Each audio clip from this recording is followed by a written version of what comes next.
네, 여러분 반갑습니다. 오늘은 미인대회 얘기를 해보려고 합니다. 우리가 상대 이성을 판단할 때 이런 말들을 합니다. 돈 많은 남자가 좋은데 이왕이면 잘생기면 더 좋지. 이쁜 여성이 좋은데 이왕이면 착하면 더 좋지. 근데 반대로 생각하는 사람들도 있나요? 이왕이면 못생기면 더 좋지. 이런 사람들은 거의 없죠. 우리가 사람을 판단하는 기준에 있어서 외모가 1, 2순위라는 겁니다. 그래서 외모가 돈이 되니까 상업화가 된 겁니다. 다이어트, 헬스, 식이요법, 화장품, 옷, 액세서리 이런 것들 다 외모 치장이 목적이죠.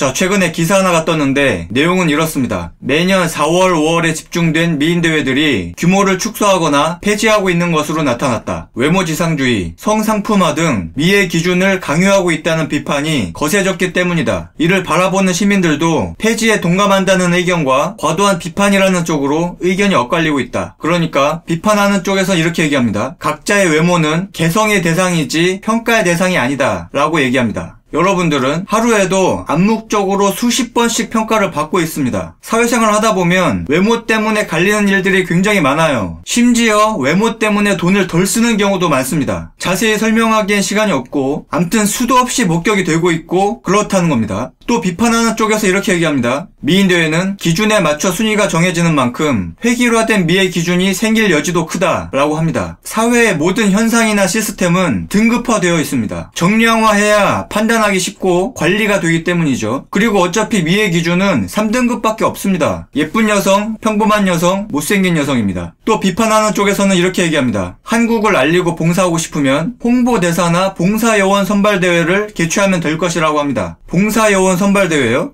뭐 얼마나 헌신적이고 적극적인지 보면 되는 건가요? 아마 지역 예선 기획할 때부터 망할 겁니다. 또 비판하는 쪽에서는 이렇게 얘기합니다. 날씬하고 얼굴이 예쁜 여성만이 아름다운 것이 아니고 누구나 각자의 아름다움이라는 가치를 가지고 있다라고 합니다. 제발 그 아름다움을 보여주세요. 못생긴 거 말고요. 왜 그렇게 비밀이 많은지 모르겠습니다.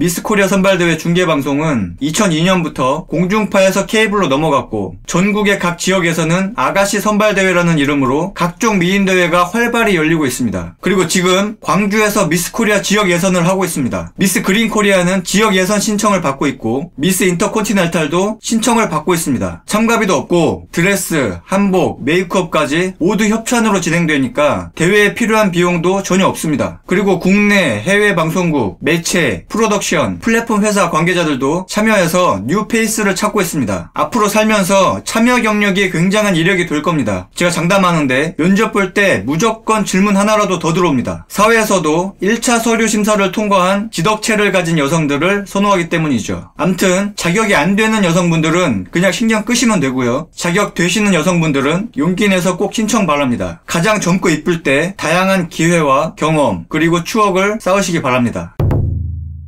외모는 사회적 권력이자 자본의 역할을 대체해줍니다. 대부분의 여성들이 점점 더 외모에 집착하는 현상만 봐도 알 수가 있습니다. 이미 여성의 외모는 자본주의 사회에서 소비 문화로서 역할을 하고 있습니다. 다이어트가 자신감의 문제이긴 하지만 이런 페미들도 저녁 때 졸라게 운동을 합니다. 물론 체념한 돼지들도 많습니다. 자신의 성적 매력을 어필하는 건 단순히 돈을 벌기 위해서가 아니라 자신이 가진 인간으로서의 매력을 세상에 보여주기 위한 좋은 방법입니다. 이게 지금 한쪽에서 막으니까 SNS 쪽으로 흘러가고 있죠. 남들한테 직접적으로 피해주는 것도 아니고 법과 윤리를 지키는 선에서 자신의 성적 장점을 보여주면서 돈을 벌겠다는데 태클 걸지 맙시다.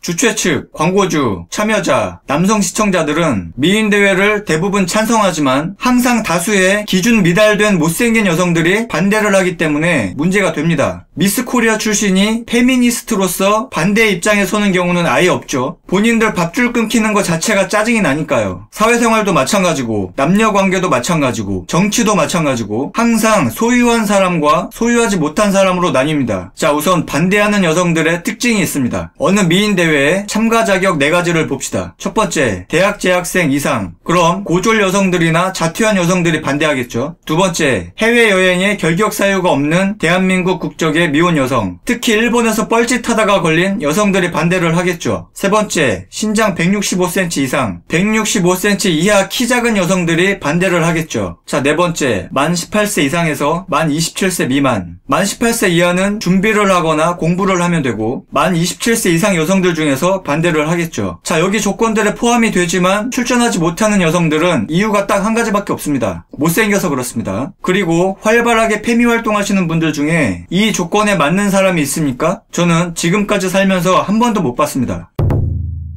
예쁜 사람들은 본인 어필 못해서 안달이고 반대쪽 사람들은 없애기 바쁩니다. 완전 지네들끼리 치고받고 있는 거죠. 그리고 과연 페미들이 여성 인권을 위해서 난리치는 사람들이 맞는지 의심이 듭니다. 너무 이기적인 거 아니겠습니까? 남의 일자리와 표현의 권리를 뺏으면 안 되죠. 미인대회 관계자 여러분들은 어떻게 생각하시는지 궁금합니다. 여기도 기울어진 운동장입니다. 도대체 이 기울어진 운동장 밑쪽에는 왜 이런 꿀페미들만 있는 건가요? 아시는 분 계시면 설명 좀 해주세요. 자, 결론. 미인대회는 수요가 넘치는 하나의 산업이고 미인대회 출신들은 하나의 직업군으로 봐야 한다.